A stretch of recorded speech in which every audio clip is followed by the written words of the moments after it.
اسلام کی بہار بہار شریعت۔ السلام علیکم ناظرین اکرام، امید ہے آپ سب خیر و عافیت کے ساتھ ہوں گے۔ ہم آپ کا نعمان بن ثابت اکیڈمی میں استقبال کرتے ہیں۔ جیسا کہ ہم پچھلی ویڈیوز میں نبوت کے متعلق عقائد کو سمجھ رہے تھے، سن رہے تھے، تو چلیے ان کا سلسلہ اور آگے بڑھاتے ہیں۔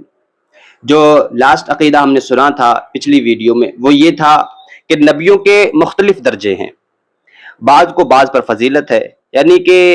نبی اکرم صلی اللہ علیہ وسلم اور دیگر انبیاء کے اپنے الگ الگ درجے ہیں، کوئی کسی سے افضل ہے، کوئی کسی سے افضل ہے، اور اس میں سب سے افضل یعنی کہ جو نبیوں میں سب سے افضل ہمارا کوئی ہے تو وہ ہمارے آقا و مولا سید المرسلین صلی اللہ علیہ وسلم ہے۔ اور پھر حضور کے بعد سب سے اعلیٰ مرتبہ حضرت ابراہیم خلیل اللہ علیہ السلام کا ہے، اور پھر ان کے بعد حضرت موسیٰ علیہ السلام، پھر عیسیٰ علیہ السلام، حضرت نوح علیہ السلام کا۔ ان حضرات کو مرسلین اور اولو العزم کہتے ہیں، اور یہ پانچوں حضرات باقی تمام انبیاء و مرسلین، انس و ملک، جن و جمیع مخلوقات الہی سے افضل ہیں۔ یعنی کہ یہ جو پانچ نبی گنائے گئے ہیں، حضور نبی اکرم صلی اللہ علیہ وسلم، حضرت ابراہیم علیہ السلام، حضرت موسیٰ علیہ السلام، حضرت عیسیٰ علیہ السلام، حضرت نوح علیہ السلام، یہ جو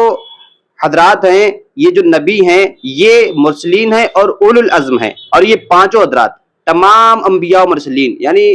پانچ ہیں جو ان کے بعد جتنے بھی اور ان سے پہلے یا ان کے بعد میں جتنے بھی نبی آئے ان سب سے افضل یہ پانچ حضرات ہیں۔ اور پھر یہ صرف نبیوں سے نہیں بلکہ جنوں سے، فرشتوں سے اور تمام مخلوقات الہیہ، یعنی اللہ رب العزت نے جتنے بھی مخلوقات پیدا کی ہیں ان میں سب سے افضل یہی پانچ حضرات ہیں۔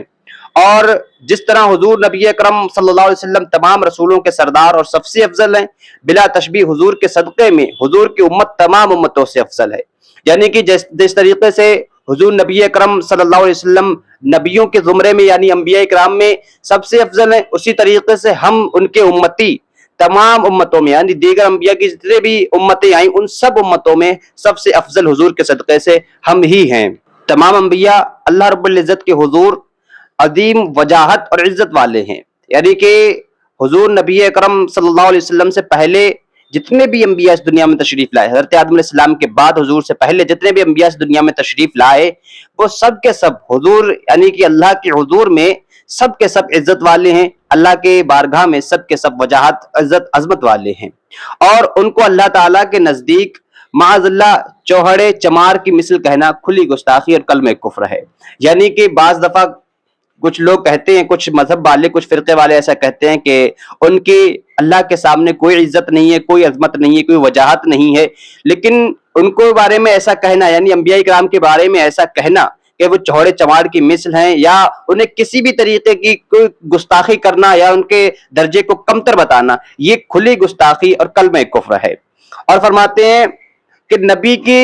دعوے نبوت میں سچے ہونے کی ایک دلیل یہ ہے، یعنی کہ نبی کا اپنے دعوے میں یعنی نبوت کے دعوے میں انہوں نے جو نبوت کا دعویٰ کیا اس کی سچی دلیل، اس کے دلیل ہونے کے سچے ہونے میں دلیل یہ ہے کہ نبی اپنے صدق کا اعلانیہ دعویٰ فرما کر محلات عادیہ کے ظاہر کرنے کا ذمہ لیتا ہے اور منکروں کو اس کے مثل کی طرف بلاتا ہے۔ اللہ عز و جل اس کے دعویٰ کے مطابق امر محال عادی ظاہر فرما دیتا ہے اور منکرین سب عاجز رہتے ہیں، اسی کو معجزہ کہتے ہیں۔ اور آگے فرماتے ہیں جیسے حضرت صالح علیہ السلام کا ناقہ، یعنی کہ کچھ انبیاء کے جو خاص معجزات ہیں وہ بتا رہے ہیں، جیسے حضرت صالح علیہ السلام کا ناقہ، حضرت موسیٰ علیہ السلام کے عصا کا سانپ ہو جانا۔ حضرت موسیٰ علیہ السلام کو جو عصا ملا تھا یعنی کہ جو ڈنڈا ملا تھا لکڑی کا، وہ معجزہ تھا آپ کا، یعنی کہ جب وہ آپ زمین پر ڈالتے تھے تو وہ ایک اژدھا یعنی سانپ بن جایا کرتا تھا، اور جب وہ اس کو ہاتھ میں پکڑ لیتے تھے تو وہ ڈنڈا بن جایا کرتا تھا۔ باقی اور بھی بہت سارے اس سے حضرت موسیٰ علیہ السلام نے کام لیے، اور ید بیضا اور حضرت عیسیٰ علیہ السلام کا مردوں کو جلا دینا، یعنی حضرت عیسیٰ علیہ السلام کا یہ معجزہ تھا کہ وہ مردوں کو جلا دیتے تھے اور مادر ذات اندھے اور کوڑی کو اچھا کر دیتے تھے، یعنی کہ جو پیدائشی اندھے یا کوڑ پن کے شکار ہوا کرتے تھے ان کو اچھا کر دیا کرتے تھے، انہیں شفا یابی عطا فرما دیا کرتے تھے۔ اور ہمارے حضور علیہ السلام کے معجزے تو بہت ہیں، ہمارے نبی کرم صلی اللہ علیہ وسلم کے معجزات تو بے شمار ہیں، ان کی گنتی ہی نہیں ہو سکتی ہے۔ اور جو شخص نبی نہ ہوا ہو اور نبوت کا دعویٰ کرے، یعنی کہ جو شخص نبی نہ ہو اور نبوت کا دعویٰ کرے اور وہ دعویٰ کر کے کوئی محال عادی پر